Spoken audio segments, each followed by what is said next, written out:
Okay, hello, welcome everybody to our Designing Appropriate Assessments session. For those new to Future Teacher, we always do this, but the resource where you signed in and registered, on the page there's the registration form. You'll now see, and if you already had it open, refresh, you'll now see the panel for our speakers today with some social media links and so on.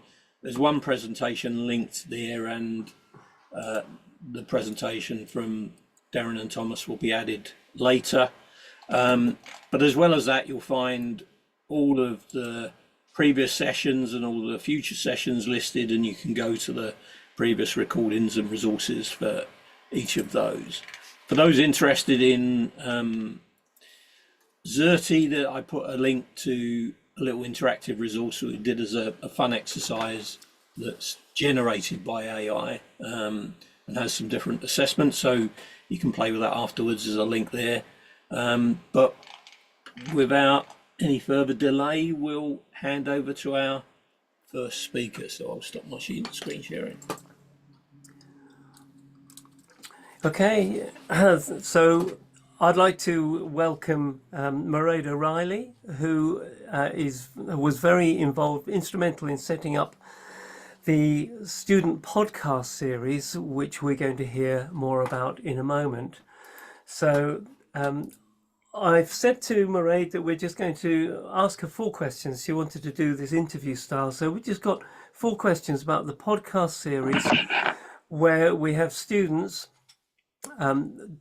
describing, researching, and kind of collating a series of podcasts on their perspectives on the use of AI in a whole range of assessments.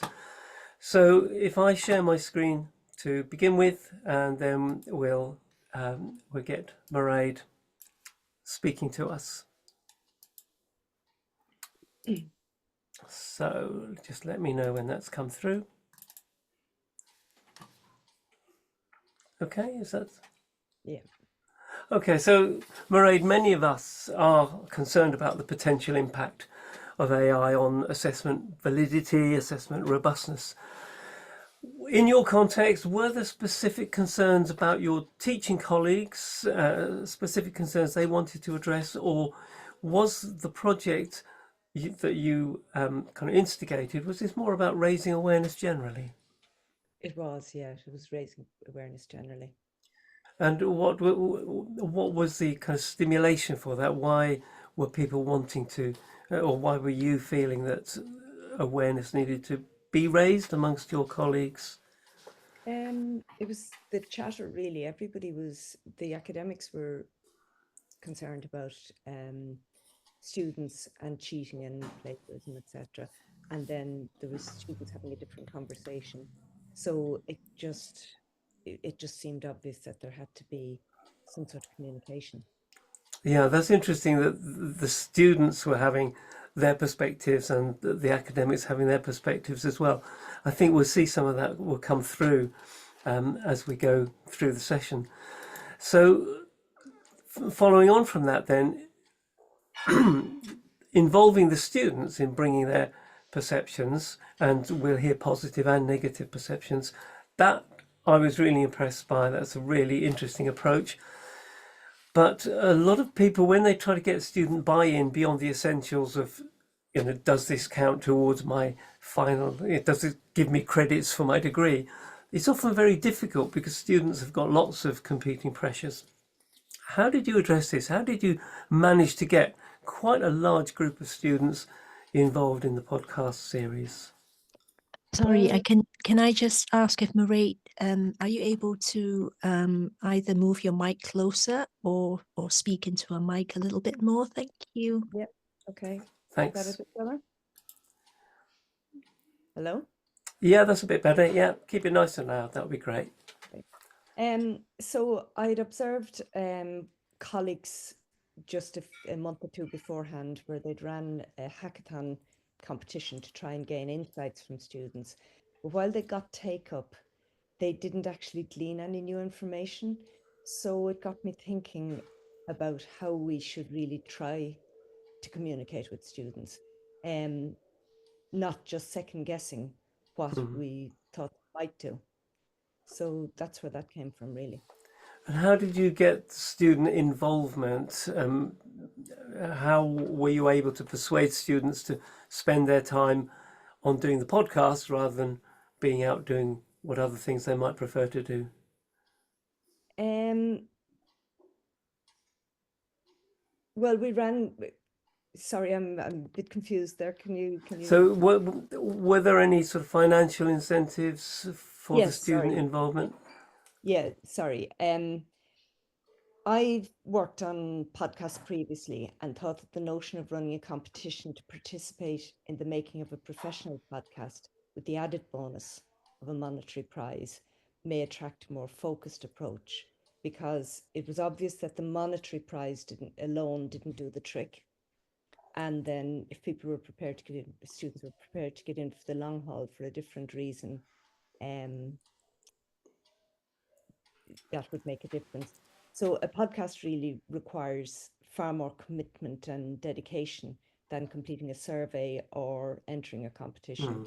So the very process of participating commands research and deeper thinking. Okay, but there was some financial inducement as well, Absolutely. and almost a competitive element of, look, you're going to get some competitive, some high value skills that you can will be marketable, as well as some financial inducement. Yeah. So the the third question that I had was, there could have been many outputs from this. You've perhaps partly addressed this already. Yeah. A podcast, you said a podcast requires any deeper research.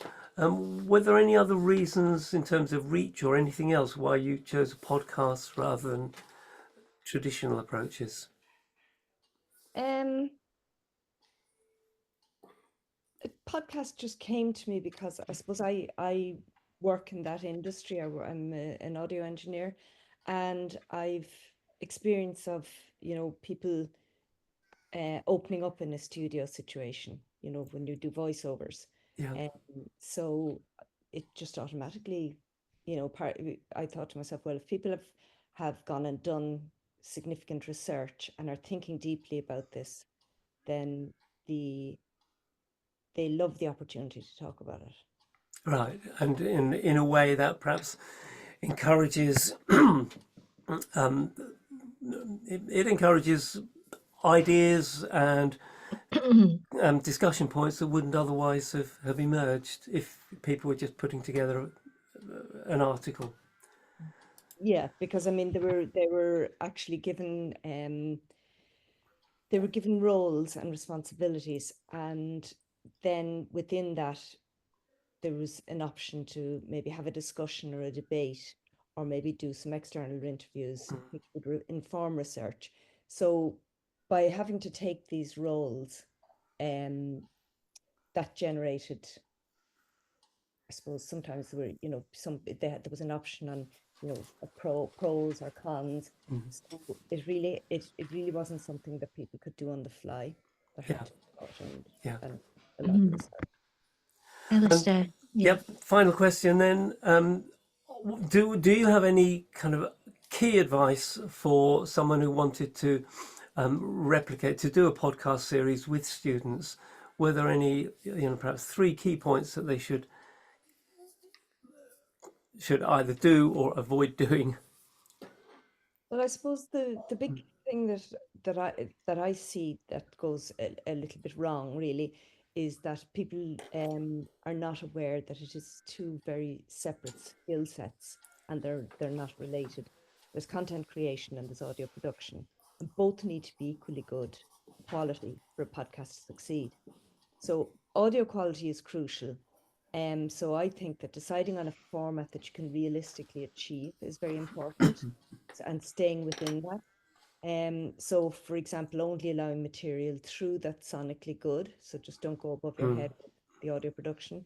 The style, which I mentioned a minute ago, is really important. Whether you're going for conversational or interview or debate, if you leave it completely free and loose, it can lose the run of itself very easily. So we didn't actually allow any Vox Pops or Zoom recordings or any location interviews.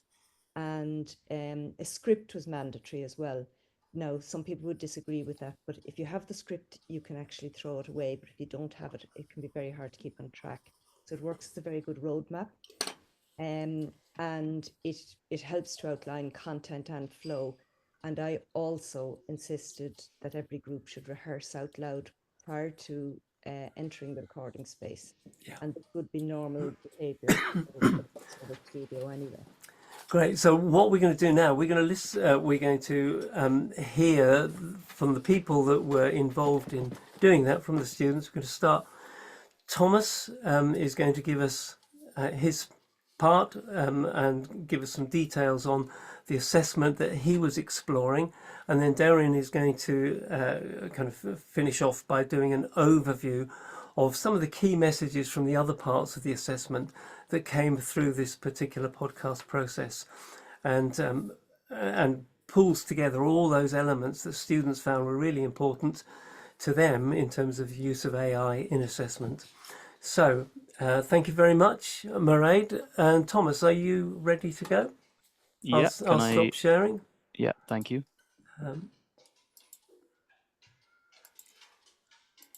There we go. Can you all hear me okay? Yeah, Very good. Yeah. perfect.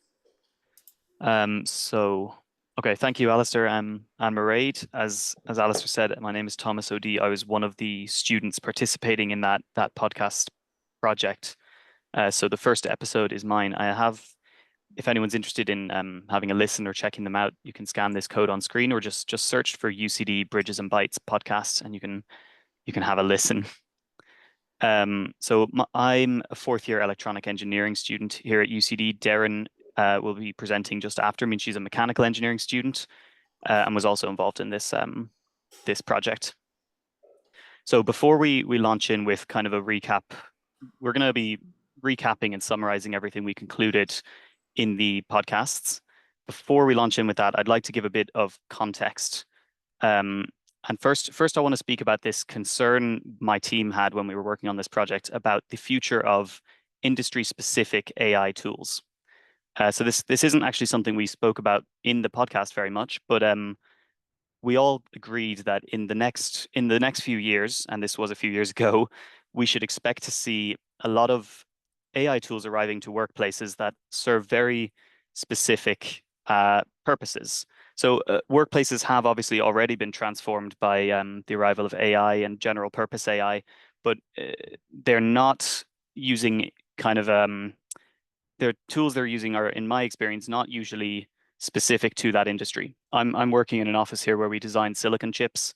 We use LLMs. We have kind of things built on ChatGPT for navigating our documents and all this kind of stuff, but there's nothing that will help us design silicon chips specifically. And I think such tools will be arriving on the markets soon. They're probably already beginning to arrive, but they're not being taught in colleges. And this is what we were concerned about.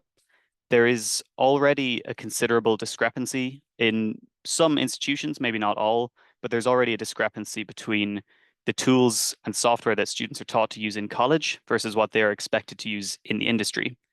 And if the existing resistance among academics to AI is to continue, we are concerned that kind of divide will continue to grow, that the tools they're using in industry will really embrace AI and all these new technologies, and the tools that students are being taught in college will start lagging behind by more and more and more. The second piece of context I wanted to speak about, this is slightly more on the theme of academic assessment, which we'll be speaking about, of course, is cheating, kind of the elephant in the room. So I understand a certain amount of professors have embraced AI tools and they welcome students, they encourage students to use it even, but a certain amount of professors obviously haven't. To many professors, it is still considered a form of cheating, still something they discourage or forbid students from using and are worried about it being used dishonestly. What I want to point out, kind of with a student perspective on this, I don't think this is as much of a shock to the status quo as people say. And the very simple reason for that is I was a student before ChatGPT came out and people cheated all the time. I assume professors are aware of this to some extent, but I've never spoken to a professor about it for obvious reasons. So I just wanted to kind of highlight this, that anything we are saying about how AI can be used to cheat on assessments was already true. People have been asking each other for help. People have been paying strangers to do assignments for them or looking at other people's assignments for years, decades. And it's not as uncommon as I think many professors may think. In fact, I would say it's extremely common. So with that said, I'm going to move on to the actual podcast episodes. I'll hand off to Darren in a moment, but first I do want to speak about closed book exams. That was the first episode that was produced and the episode that my team produced. We did a little survey of faculty when we were producing our episode at UCD, and to our surprise, we found that only 40% of professors at UCD actually rely on closed book exams. So I think that particular statistic tends to vary a lot by institution. I think possibly some of the other professors on this webinar have a very different experience, but certainly in UCD, it's not the most popular form of assessment, and even where it is used, it tends to be for less than half of the module grade. The implications AI has on closed book exams are interesting. Obviously, access to AI in a closed book exam hall is currently impossible. But in our episode, we likened it to how the calculator is perceived when calculators first kind of began entering academia. So as I presume most people are aware, when calculators first entered academic spheres, a lot of maths professors were very resistant to the idea that they could be used in academia, simply because students may not appreciate mathematics on the same level if a computer is doing a lot of it for them. Now, maybe some people will disagree, but I think most people would say that argument did not end up carrying water. Nobody would say now that we appreciate mathematics less because we use calculators. So having access to AI in an exam hall the way we have access to calculators is not currently technologically feasible, but I'm sure there was a time where calculators in an exam hall didn't seem technologically feasible either. So we're fascinated by the idea that every student, when they're sitting an exam, would have access to AI, to an agent. They would have a terminal of some kind that lets them interface with it, and they would be examined not only on the answers they put down on the paper or whatever else, they would be examined on how they interact with that AI model. Now, in the nearer future, obviously that's quite a distant vision for how exams could work. In the nearer future, we're interested in this idea of prompt engineering exams. And I'm confident this is not a new idea. I think this is something people have spoken about a lot. This idea that prompt engineering, I should clarify, prompt engineering is this skill of prompting, in particular, large language models, but any natural language AI tool, prompting them in such a way that they give useful results. As I presume most people on this call know, the way in which you phrase the question you ask to these engines has an enormous influence on the accuracy of the responses. And so this prompt engineering is likely to be a very important skill in the coming years. And because of that, we would like to see it included in education and in assessment. And so you could structure an exam around prompt engineering. You could ask questions like, quote, write a suitable prompt for this AI tool to solve the problem described above, that kind of thing. You're testing the student's ability to use these AI tools that will be available to them out in the workforce. That is, I think, all I have to say about closed book exams. I'm going to hand off to Darren, who will move on to lab reports next. I think, Darren, do you have your slides there? Yeah, Thomas, thank you so much. Yeah, can you go ahead? Yeah, thanks.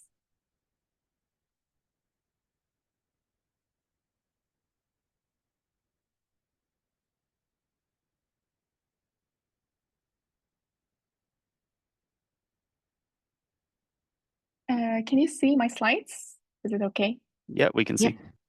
Okay, great. Thank you, Thomas, for the introduction.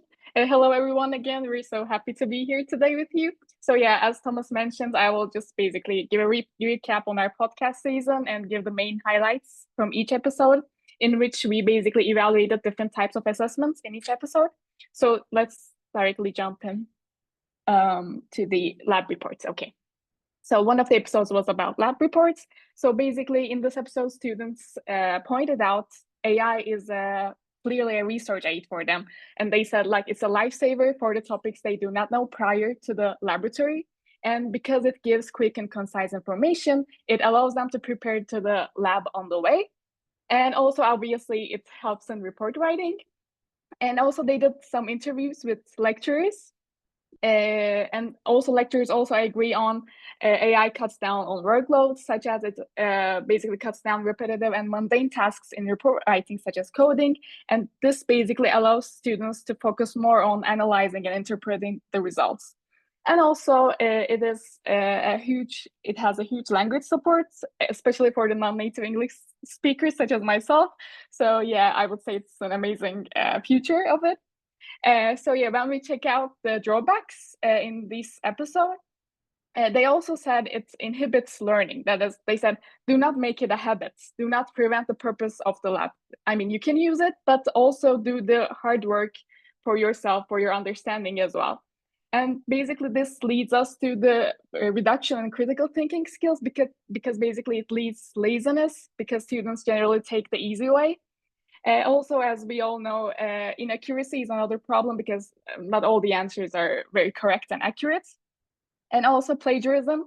They said the students said plagiarism is a problem when there is no guideline. So basically the students want to be taught to use AI properly with clear guidelines. When we check out the other episode, which is about online exams, I really like the quote in here in which they said, it's Pandora's box, you can't shut the lid. So basically they discuss in the episode, will we close our eyes to this AI transformation or embrace this growth and grow together? And they also mentioned the critical thinking here again. They said we have to embed critical thinking to be able to discern what is real and what is not. And also they also mentioned about the leveling, the AI leveling the field of education, especially for the students who are not able to reach the education very well and fast. And also perhaps they said in the future with this AI transformation, students can design their own education. And also one other thing they underlined in this episode was that everyone needs to be active stakeholder in this. And they just suggested every professor, every student to be open-minded, stay active, and stay in the game.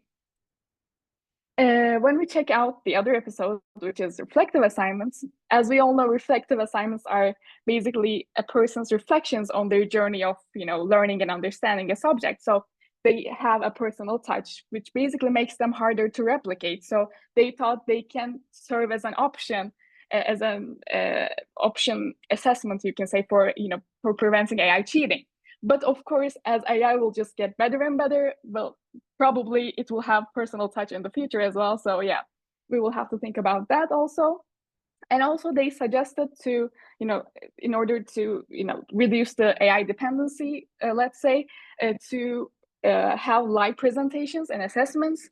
So even if the students use AI, they eventually need to understand the material inside out in order to present it well.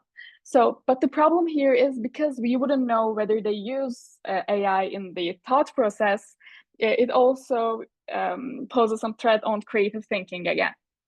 They also mentioned to do not solely rely on AI on reflection because it lacks consciousness and hinders learning. And also the other thing they said, universities should include AI tools in the software suite they provided, which basically allows students to have tools and methods to navigate and access to knowledge. The other episode is individual assignments, and here students mentioned AI being a double-edged sword, efficiency on one hand and lack of human touch on the other hand.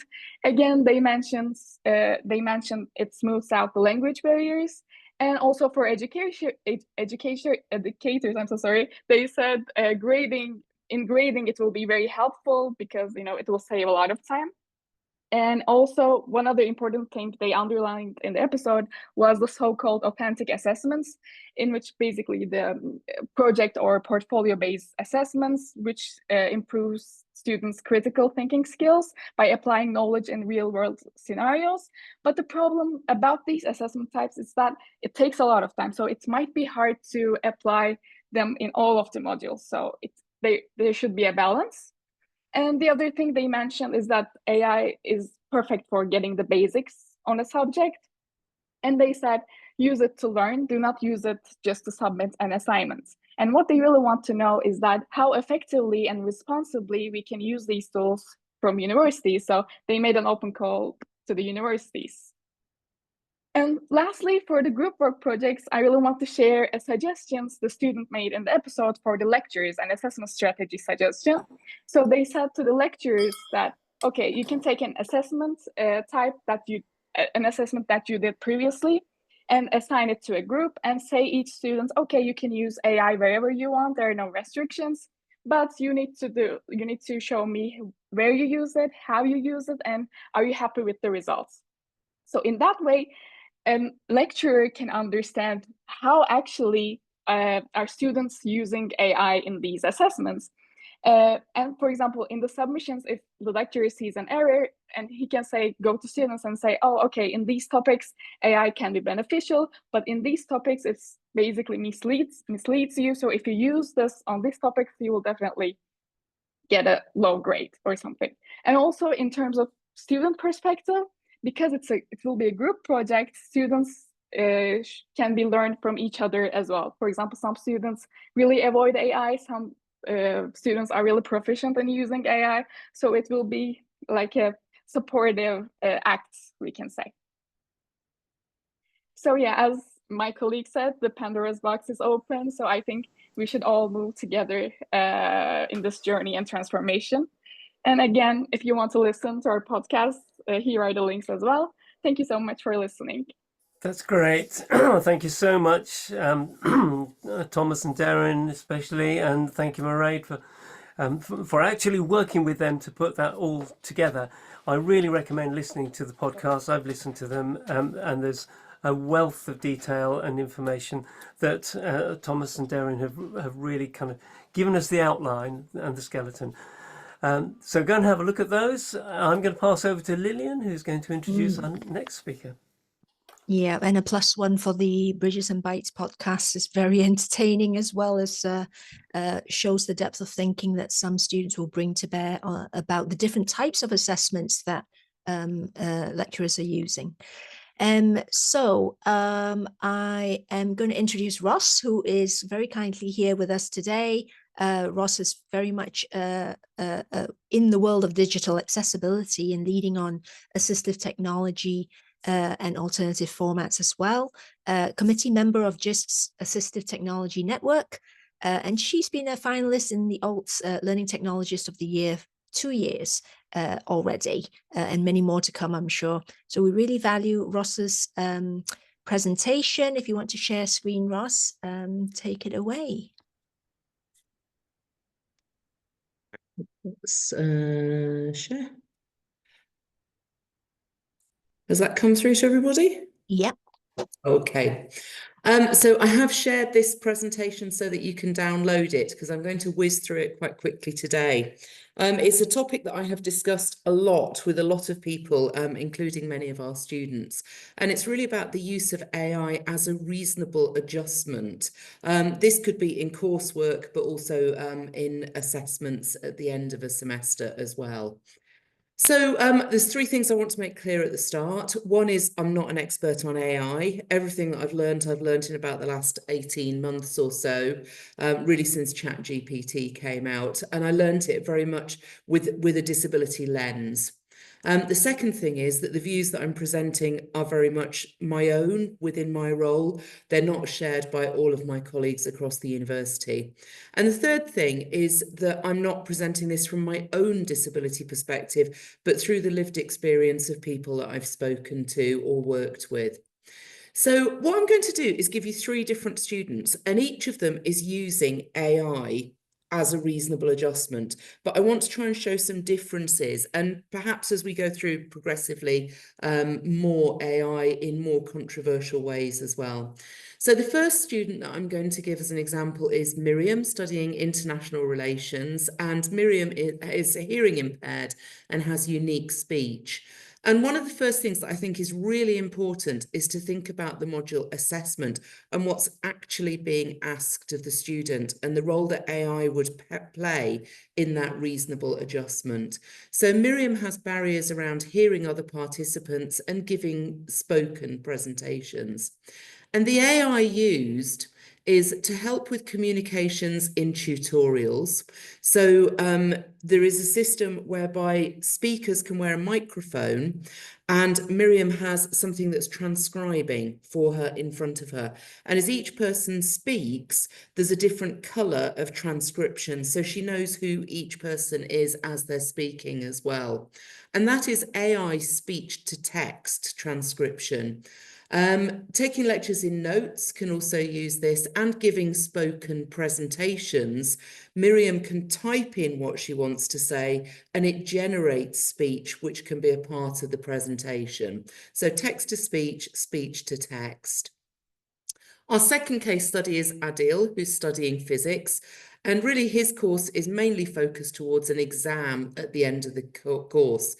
But Adil is using a lot of AI during the course for attending and concentrating in lectures, maintaining focus and interpreting information. So looking at attending and concentrating in lectures, Adil can use an app that's going to actually give him skeleton notes from an audio transcription of the lecture. And then afterwards, it can convert that into a quiz for him. So he gamifies his learning around what he's doing. And then when interpreting information and working with it, Adil likes to chat. We know that GPT is called ChatGPT, but you've probably seen the adverts on TV for Gemini recently about just speak to Gemini in a natural voice. So Adil has almost befriended the AI and is chatting about the studies that he's doing and finding that discussion very helpful. And our final case study is Jen, who's studying history, and Jen is dyslexic and finds it quite hard sometimes to construct arguments and present work professionally and to incorporate the historical theory, the two things that are required on this course. So completing reading is a challenge, making a start on the essay, structuring those arguments and writing clearly and accurately. So the AI that Jen is using, and this is perhaps where we move into slightly more controversial territory. Jen is using text-to-speech software to read aloud so that she can listen and read at the same time, and look at Mayer's theory of multimedia, if you're not familiar with that. Using summarizing software such as Scholasy to ask AI to summarize the papers before reading them in any depth. Asking AI how to approach the assessment. So telling AI what the assessment is, but asking for some pointers. There was a piece of software I shared at the beginning that can create a mind map, which can give students some direction. And asking AI to provide a mind map, carefully considering these and then using her own language to express them. And the final bit is using the dictate function to speak so that it's written, it's typed for her, using Grammarly whilst writing for correction of spelling and grammar, and asking AI to review the essay for errors. This can be very controversial because essentially you're giving AI your work if you're asking them to do that. And does AI then ingest that and regurgitate it for the next student asks for help on that essay? I think we've got to be cautious with AI when we're talking about the different types of AI that we're using. A lot of the controversy is around Gen AI, generative AI, but AI is obviously part of language transformation, language checking. We've got the content generation, but we're also using it for strategy generation and problem solving, and sometimes information manipulation. I'm sure that there may be other categories as well, but these are the main ones that I've come up with within the disability sphere. Somebody asked the question of, is the use of AI as a reasonable adjustment in assessment fair? And I think you've always got to keep in mind that reasonable thing. Is it necessary? Is it the most effective way to support a student who is disabled? It should be proportionate to the needs of the student within that assessment or piece of work, and it should enable inclusivity and equal opportunity, just as any other reasonable adjustment would do. There are risks to the student, plagiarism, and students here talk about academic sins. It actually can increase their academic anxiety. The AI hallucinating or giving you incorrect information, which as this is used and then fed back into the AIs, it can lead to pollution of the infosphere. So more and more incorrect information being generated. There's some controversy about this, but AI can't have original thoughts. Having seen that, I've seen it used really effectively for somebody who spoke about a fashion course where they are using it. Checking the validity and integrity of AI sources can place an additional burden on students. There is also a worry about bias. Some research done around AI generating pictures of women showed that it rarely showed anybody over the age of about 30. Possibly missing out on underlying skills and over-reliance on AI. There are legal challenges taking place at the moment, which could risk AI being withdrawn in various ways. There are lots of educational considerations, making sure that all AI documentation considers a disability perspective. I'm seeing a lot of policies come out, but some of them are completely ignoring disability and the use of AI as a potential adjustment. Staff need to be aware of the range of things that can be done, and also being aware of DSA software, which now incorporates the use of AI, such as Grammarly. Sadly, we're seeing Grammarly is not allowed. And in fact, DSA have recently said that they're not going to continue allowing Grammarly. Encouraging students to use versions as they develop work and to make a note of when AI has been used. Some people are using software declarations, the third point that I've added here. Embed critical use of AI into courses and train students in prompt engineering. Be open-minded about the way that students may use their AI. And most importantly, keep an open dialogue with disabled students if you have a network. So handing over to you, I think my question for you to think about from today is, which AI tools would you consider as reasonable for an adjustment for disabled students and staff, for that matter as well? I don't know if I've come in too soon or right on time. Oh, that's brilliant. And I added your question in the chat, but I might need to just adjust that now. So I'm just going to retype that. And you do have 5 more minutes, Ros, allocated. Oh, did to you I? if you Right. need. You've done really well, but this is absolutely fine to start the discussion now, because there's some really important points raised. Hopefully that'll leave a little bit more time for questions and discussion then as well. Yeah, we do need to introduce Julian next, and then we'll move into questions and discussions. Thank you so much, Ross. Over to Julian. Hello, thank you so much, and nice to follow up on that great presentation from Ros. I'm here just to plug the Digital Accessibility Conference that we're going to be running again in June. So I'm just going to put a link into the chat for you. Oops, that's the wrong one. Hang on a minute.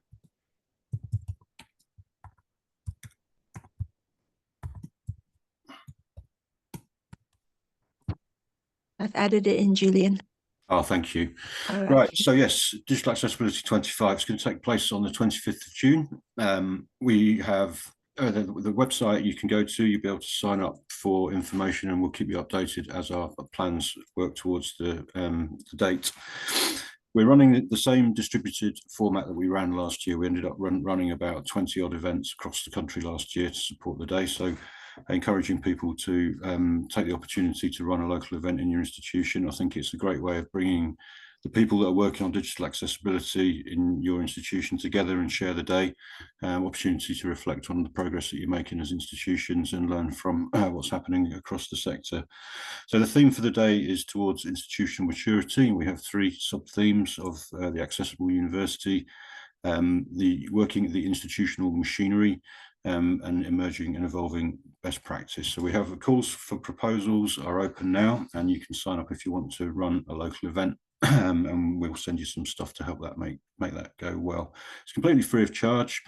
At this point in time, we've had about 287 people registered for the event in June. So the registrations the sign up for the info list is happening much faster than in previous years. Yesterday, that yesterday. Last year, we had 880 people on that list, and 660 people turned up for the event itself, which made it probably one of the biggest events I've ever attended, let alone organised.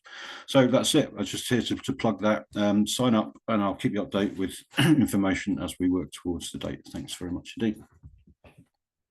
Thanks very much, Julian. Very excited to be part of this conference again. This year it's going to be massive this year, I think.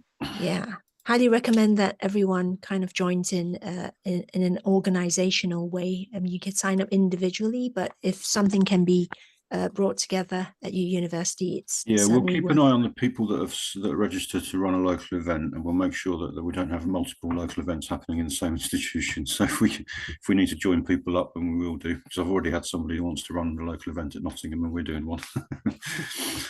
But otherwise, no, it's all fairly straightforward. Sign up for the info, and then I can keep you up to date as we get towards deadlines for the proposals. And once we've built the actual conference platform, then you'll be able to register for the event itself and get yourselves on there. But yeah, it was fantastic last year. I'm really looking forward to it this summer.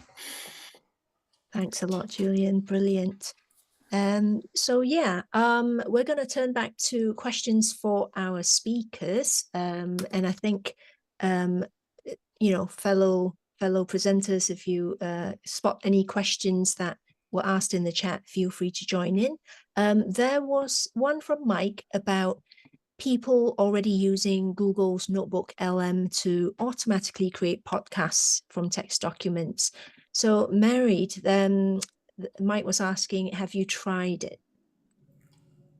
I haven't tried it myself.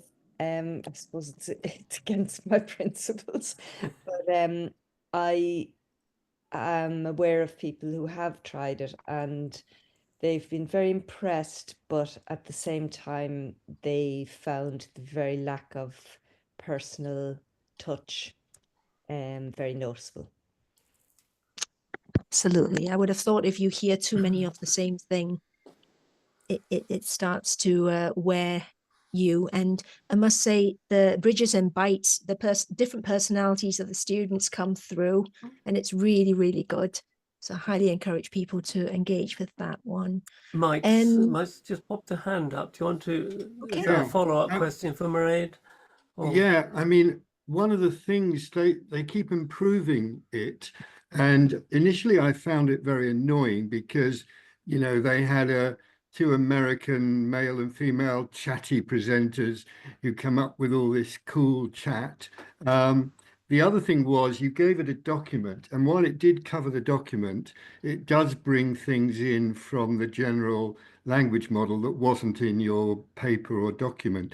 But the neat thing they added was the fact you could question it. So you could join in the podcast with a question, they'd answer your question. So it was like an interactive podcast, which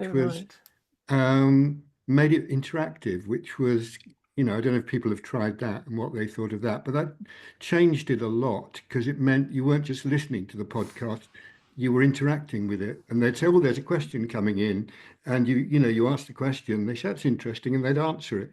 So it's moving in an interesting way. Yeah, I guess it depends largely on the subject area as well. Yeah, absolutely. I think people are adding in the chat as well other examples of colleagues they know who have found that students are engaging with, getting the students to kind of ask ChatGPT or other AI tools to kind of be the expert, and they're asking the questions, and that can be a nice way to learn, I think. Another question that's come up, obviously we all use the word prompt engineering. It's become a kind of keyword that we all conscious of learning the skill to kind of ask the right questions in our AI tools. But we feel, I think lots of people have said, it's becoming less relevant as technology improves. But does this pose a risk to engaging with AI critically? And this is open to all our speakers to maybe share what they think.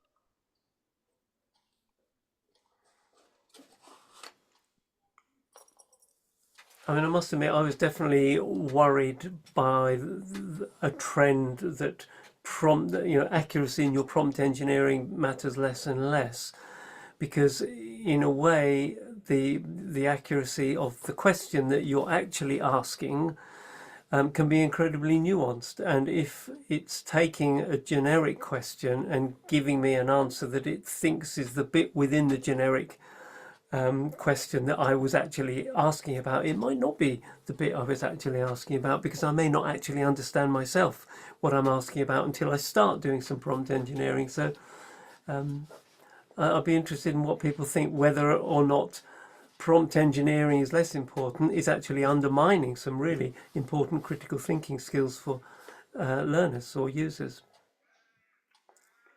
Yeah, that's an interesting point. I think I've just put in the chat that I would say my search skills are not as good as they ought to be, all your Boolean operators, etc.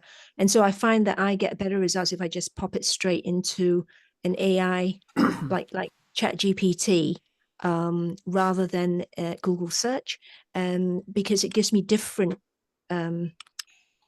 results from if I just asked my question the way I would normally ask my question. So you could learn more critical thinking skills because you're exposed to a different approach, maybe. Janice? Yeah, I think one thing that worries me a little bit with it's great that we can, or we need to be less good at prompt engineering in order to get answers. But then somebody mentioned earlier about the sort of environmental issues, because searching for things using a ChatGPT, we know, is using more energy than a simple Google search. So if we are thinking less about how we prompt engineer and we're just throwing more random sentences in, then that's going to use more and more energy, which is, another aspect of this sort of Gen AI use that maybe we need to think about. Okay, that's a very valid point, but yeah. I would I haven't seen the research papers on and that's my fault, but like the amount of energy that ChatGPT would use compared to, like you say, a Google search. I suppose at the time when search engines were coming up, no one was considering the environment, but it would probably have been a discussion then if people were more aware of the climate change impact as well. But yeah, that's something to think about. I think I think was it yourself, Alistair, who posted the question about how do we encourage staff to engage positively? And I'm not putting your point aside, Janice, but like we say, that not teaching our students to use ChatGPT properly isn't going to stop the march, unfortunately. So if we are going to use it and use it as efficiently as possible, to reduce our impact on the climate, and how do we encourage people to use it more wisely? Yeah, Chase, I don't know if you want to pop in and just mention the links you've just added there. Yeah, Matthew's given given a link to the information. If you want to know the difference environmentally between a Google search and a ChatGPT type search, then there is a link in there, and that is something that we will need to take very seriously, especially if we become lazier at okay, well, I won't do a Google search, I just ask ChatGPT because it's quicker and easier. So thanks for that, Matthew. I still think there is the point Thomas and Darren were making about these are skills that are going to be needed. People are in 5 years' time, you're not going to be an engineer or an architect if you can't use AI effectively. So, but how do we stop the gatekeepers from keeping it out, from not teaching those skills, not teaching students to think in a way that might undermine your own assessments of those students? So it's quite a tricky one. And I just want to add as well, it's like there is a growing trend to insert AI into every technology, including all the assistive tech. And I certainly, seeing AI is very good for the visually impaired. And you've got to weigh up, where do we draw the line in terms of providing people with the right technology to do the things that are just normal or standard for everyone else. So when it comes to assistive tools, it almost feels like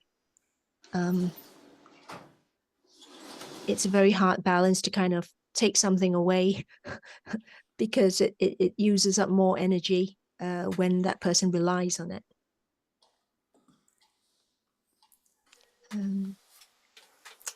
So Lillian, you said you're interested in the small language models there that could make a difference there. Yeah, Is there anybody using small language models locally, just out of interest from this group? Interesting point that Thomas has made there as well. Oh, I see. Yeah. Economies of scale. This is a big debate. I'm not sure my little brain can cope with it.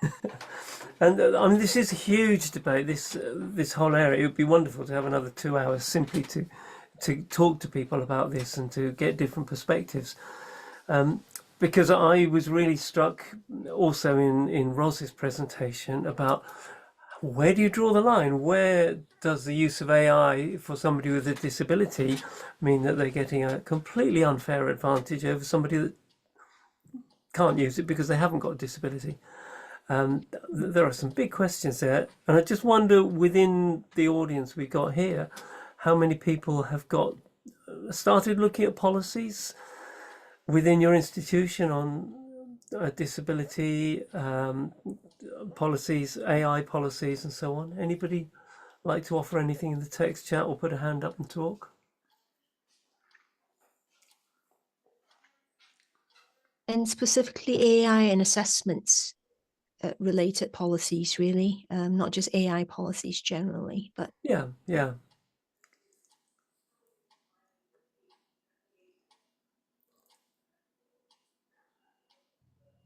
So yes, I mean, Mike expresses it quite succinctly there. Is there any AI technology disabled students should be allowed to use kind of in an exam setting that another student should not? That would be quite a neat way of expressing it.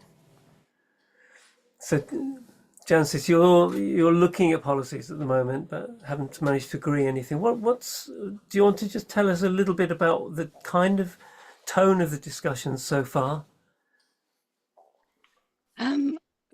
It's very much, I think, what we've been saying here today, that we know that it's there, it's not going away, that students absolutely want guidance. They don't want to, well, a lot of people don't want to use it in a bad way, but where do we give, I think, like what Eva said as well, we have guidance and it's being reviewed because the landscape keeps changing. How can you, where do you start? Where do you finish? What will it be next week? So the discussions are just going around a lot at the minute. Yeah. Ros picks up that point as well. It's hard to develop policy in something that's changing so quickly. Yep.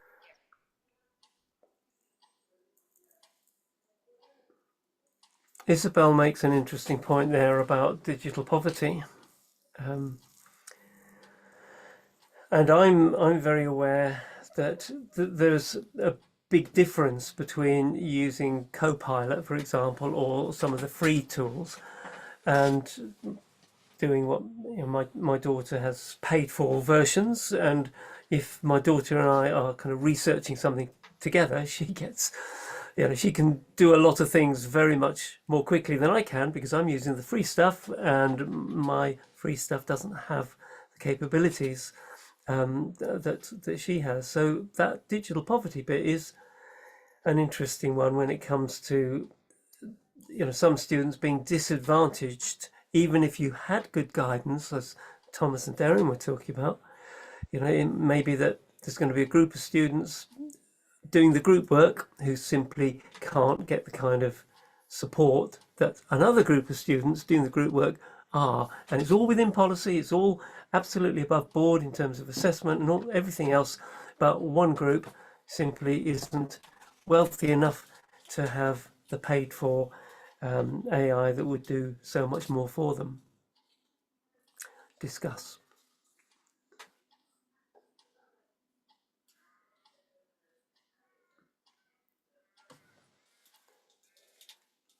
I think Ross makes a very valid point as well, you know, and Julian mentioned earlier. So this idea of divide. So students who can afford to pay for better tools or more credits on certain tools. And then there's that digital divide as well, where because some of them can, they will use it more and therefore their skills will improve, whereas other students are left behind. And I don't know about other people, but at the Uni of York, we do have some AI tools that that we've bought into, and so students are able to use it. So, you know, things like Copilot, etc., that a lot of universities use. But that's a very good point and good debate.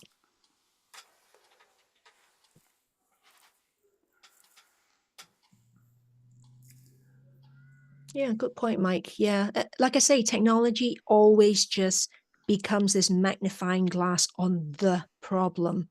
So the problem is inequality, and then you apply the technology lens to it, and someone goes, oh yeah, but someone can afford it and someone can't. And that's always the case, right down to nutrition. Some people can afford better nutrition and some people can't, you know.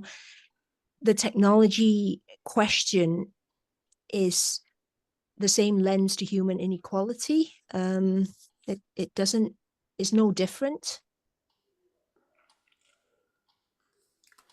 Some really good links. Thank you so much for people putting in links here. There's going to be loads of a wealth of material to follow up afterwards. That's great.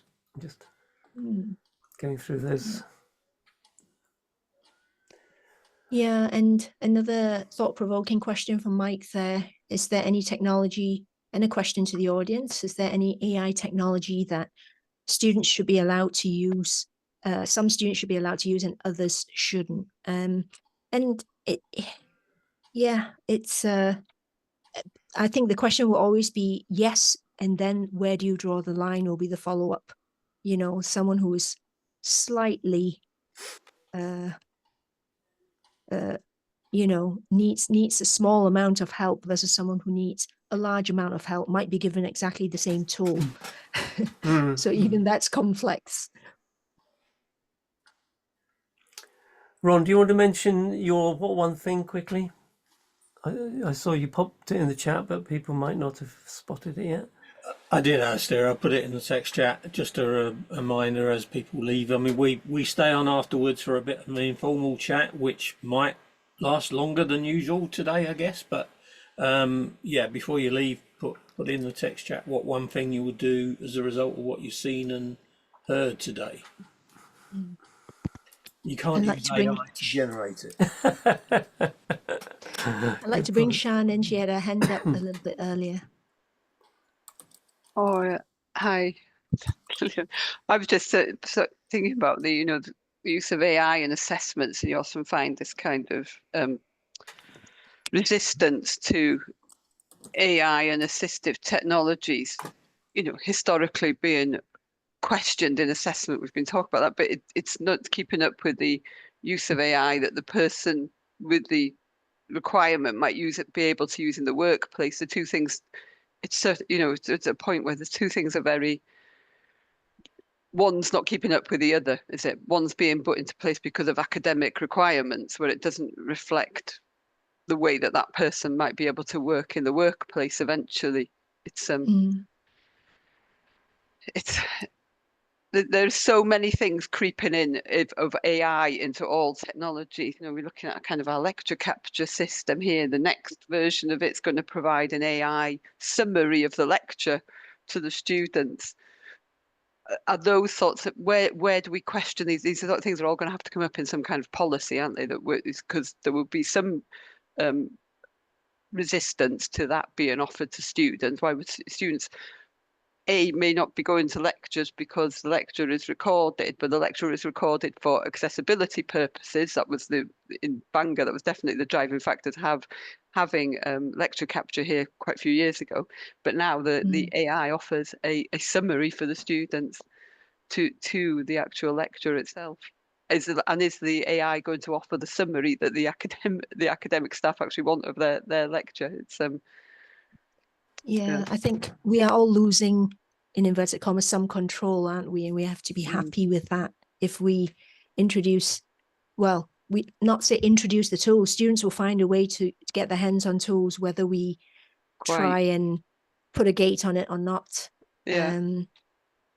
And I just want to say there's lots of institutions have put their links, lots of delegates have put their links into the chat of AI guidance or policies, and a very useful JISC link there as well. And Helen, thanks for popping the one from Huddersfield, which is a policy including specific guidance for assistive technology users. One thing I'll definitely going to be looking at that relative to, our own university policies as well, to see what we can learn. That's one great thing about these webinars. It just allows us to pull our ideas together. I'm going to stop the recording here.